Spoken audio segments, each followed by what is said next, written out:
A 7.8 moment magnitude earthquake impacted southern and central Turkey as well as northern and western Syria on February 6, 2023. The Euphrates River, which is already drying up, is also near the Port of Iskenderun in Turkey, where a large fire had to be put out. Is there a connection between everything? Is this a sign that Jesus will return at the world's end? And what is the Bible's position on this? Make sure you watch till the end to find out. Southeast Turkey and northwest Syria were devastated by a major earthquake that struck on February 6, 2023, along with several other powerful earthquakes and aftershocks. The number of fatalities has surpassed 37,000 and is still rising. A 6.3 magnitude earthquake struck southern Turkey 2 weeks later on February 20, 2023, resulting in additional casualties and damage. In a region already rocked by unrest brought on by the current refugee crisis and the almost 12-year conflict in Syria, tens of thousands have been injured and hundreds of thousands have been displaced. Teams of search and rescue personnel worldwide are now primarily focusing on recovery activities after searching desperately for new survivors for almost 2 weeks. According to reports, at least 47,000 buildings have been demolished or damaged, and over 87,000 have been injured. The first rescue and supply delivery of its kind since the deadly earthquake that struck both countries on February 6th was made by the United Nations on Thursday, February 9th. It consisted of 6 trucks carrying desperately needed relief supplies, including food, water, shelter, and cleaning. It entered beleaguered northwest Syria through Turkey. Since then, 120 UN trucks carrying aid have entered northwest Syria. Rescuers keep finding survivors amid the rubble of collapsed buildings despite their chances of survival decreasing as the days and temperatures get colder. Moments of excitement and hope include the 52-hour-long rescue later on February 8th of an 8-year-old Yiğit from the wreckage of a collapsed building in Turkey. There was also the 248-hour-long later rescue of 17-year-old Alenya. Syria's crowd has cheered as youngsters trapped under debris for days have been rescued and are now safe. The epicenter of the severe earthquake was close to the cities of Nerda and Gaziantep in the province of Gaziantep, home to millions of Syrian refugees. Around the border, which has been plagued by the almost 12-year conflict in Syria and the refugee crisis, the earthquake increased the suffering. According to the UNHCR, which operates one of its primary operations from Gaziantep, Turkey, it's home to the world's most significant population of refugees, or over 3.5 million Syrians. In Turkey, at least 10 Turkish provinces were affected by the earthquake: Adana, Gaziantep, Hatay, Kahramanmaraş, Malatya, and Şanlıurfa. The region serves as a major hub for non-governmental organizations, NGOs, that conduct cross-border humanitarian activities in support of Syrians. In Syria, the towns of Aleppo, Latakia, Hama, and Idlib were severely affected, with several buildings reportedly collapsing. One of the worst affected locations was Aleppo. Aleppo had previously been devastated by civil war and had more than 4 million residents who needed humanitarian relief. The MW 7.8 earthquake was the second biggest recorded in the nation, following the 1668 North Anatolia earthquake, and the strongest to hit Turkey since the 1939 Erzincan earthquake of the same magnitude. It was also among the most powerful earthquakes ever registered in the Levant. Egypt, Israel, Palestine, Lebanon, Cyprus, and Turkey's Black Sea coast were all affected. Overall, about 10,000 aftershocks occurred in the 3 weeks that followed. Suppose you're wondering how this is all related to the end of the world. In that case, you must remember that the Bible mentions earthquakes in its prophecies about the end of days. They're mentioned in the books of Isaiah 2:19, 21, Isaiah 5:25, Isaiah 24:19. There are also other books where this was mentioned: Ezekiel 38:19 and 20, Joel 2:10, and Joel 3:16, Zechariah 6:12-17, Zechariah 8:5, Zechariah 11:13, 19, 16, 16-21. Many prophets use what they believe to be an increase in earthquakes as linked to Jesus' words to demonstrate that we are in or approaching the end times. What about the drying up of the river Euphrates? The longest rivers in Southwest Asia are the Euphrates and Tigris. Turkey, Syria, Iran, and Iraq are these rivers' principal water users and tributaries. Turkey is the upper riparian country, as it's where the two rivers originate. In contrast to the south of Iraq and Syria, where it was discovered to be less than 100 millimeters, the annual precipitation in the upstream region of the Euphrates-Tigris basin is often greater than 1,000 millimeters. Most of this precipitation falls as snow in the winter, and most water resources are available as snowmelt water in the spring and winter. These nations frequently experience dry spells, notably over the last 15 years. Syria experiences the most droughts per year among these four nations, with Turkey experiencing less severe and frequent droughts than the other three. In the previous 30 years of drought, the Euphrates and Tigris river systems' flows have decreased to roughly 50% below the average annual flow. As a result of decreasing rainfall in the primary catchments in Turkey's highlands, the Intergovernmental Panel on Climate Change Tigris flows dropped to 29%. Also, the future decline in Euphrates flows is about 73%. The Euphrates River, once a part of the Fertile Crescent region, is an important location in the Bible. Some claim that the legendary Garden of Eden is located in the Euphrates-Tigris basin and is an important water resource for the Middle East. What is the main cause for the twin rivers drying up? The decline of water resources is a serious crisis facing Iraq and other Middle Eastern countries. Farmers in neighboring Syria and Turkey have been having difficulty due to less rain and the dry weather conditions.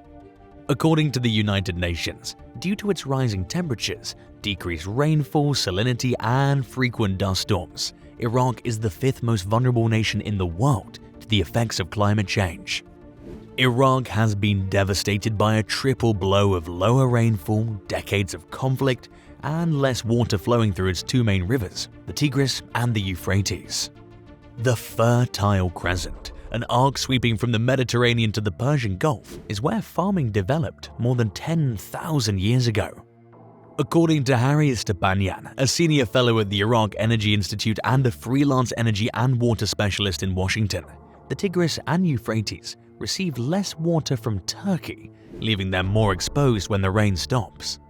According to data from Turkey's Meteorological Office, rainfall in the southeast of the country, where the Tigris and Euphrates draw their water, was 29% below average in the year to September. In 2021, it was even worse. According to water specialist Stepanyan, the waters of the two rivers this year are only a fifth of what they were previously, due to a combination of dams and drought. The Water Ministry attributed the low quantity of water reaching Iraq from neighboring Turkey as the cause of the situation in some southern districts. Both the Tigris and the Euphrates originate in Turkey. Iraqi authorities have long accused the Ankara administration of obstructing the rivers with dams and withholding water, drastically lowering river flows into Iraq. Authorities in Iraq also charge farmers with misusing water resources and breaking laws to irrigate their fields. Some believe the severe drought that hit Syria in 2006 played a role in the civil conflict, resulting in the greatest fatalities by forcing many farmers to abandon their crops and go to the cities. In Syria, frequent droughts that reduced yields by more than 20% of the norm happened in 1970 to 73, 1977 to 79, 1983 to 84, and 1989. Droughts worsen poverty and food insecurity, particularly in rural areas where most people depend primarily on agriculture. Migration that's tied to water has been trending upward. Due to the drainage of the marshlands and the consequent lack of water, there was a significant population shift toward the south of Iraq. Drought in Iraq caused 4,263 households to be displaced between December 2007 and June 2009. According to official Iraqi statistics from last year, the Tigris River's level entering Iraq has decreased to just 35% of its century-long normal. Iraq is only receiving 30% of the water it anticipated from the Tigris and the Euphrates, according to Khaled Jamal, a spokesperson for the Water Ministry, on Sunday. Iraq frequently requests additional water releases from Turkey and has implemented mechanisms to limit water for home and agricultural usage. Also, water is frequently held back in the north of Iraq's dams, which incenses locals. Although the drying up of these two rivers is indeed concerning, is the drying up the fulfillment of the end times prophecies? Many ancient ruins and a cave have been discovered due to the Euphrates River drying up. Some are eager to refer to the dried riverbed as proof that the Bible's end-time prophecies have come true. The 7 bowl judgments in the book of Revelations also contain predictions of the drying up of the Euphrates River. The 7 seals in Revelation, the 7 trumpets, and the 7 bowls in Revelation 11, 15-19 are the beginning, middle, and end of the 7-year tribulation's judgments. According to Mark 13, 19-20, it's believed that the bowl judgments, which occur after the tribulation, are so terrible that all human life would perish if they persisted. The Euphrates River drying up is supposedly the 6th bowl judgment, also known as the penultimate judgment of the tribulation. It's been stated that the 6th angel poured out his bowl on the great river Euphrates, and its water was dried to prepare the path for the kings from the east. According to Revelation 16:12, this prophecy describes the judgment and explains why it will occur. It is said to occur to allow an enormous army from the east to cross the Euphrates without resistance. Next, in Revelation 16:16, the kings of the earth at the place named Armageddon in Hebrew, where Jesus appears at that time, and all of God's adversaries will perish in the Armageddon conflict. This is according to the prophecy in Revelation 16, 17-20 and Revelation 19, 11-21. The ocean drying up is a crucial occasion leading up to Armageddon. According to prophecy teachers, earthquakes are one of the key transitory Jesus warned would rise in frequency and intensity shortly before he came.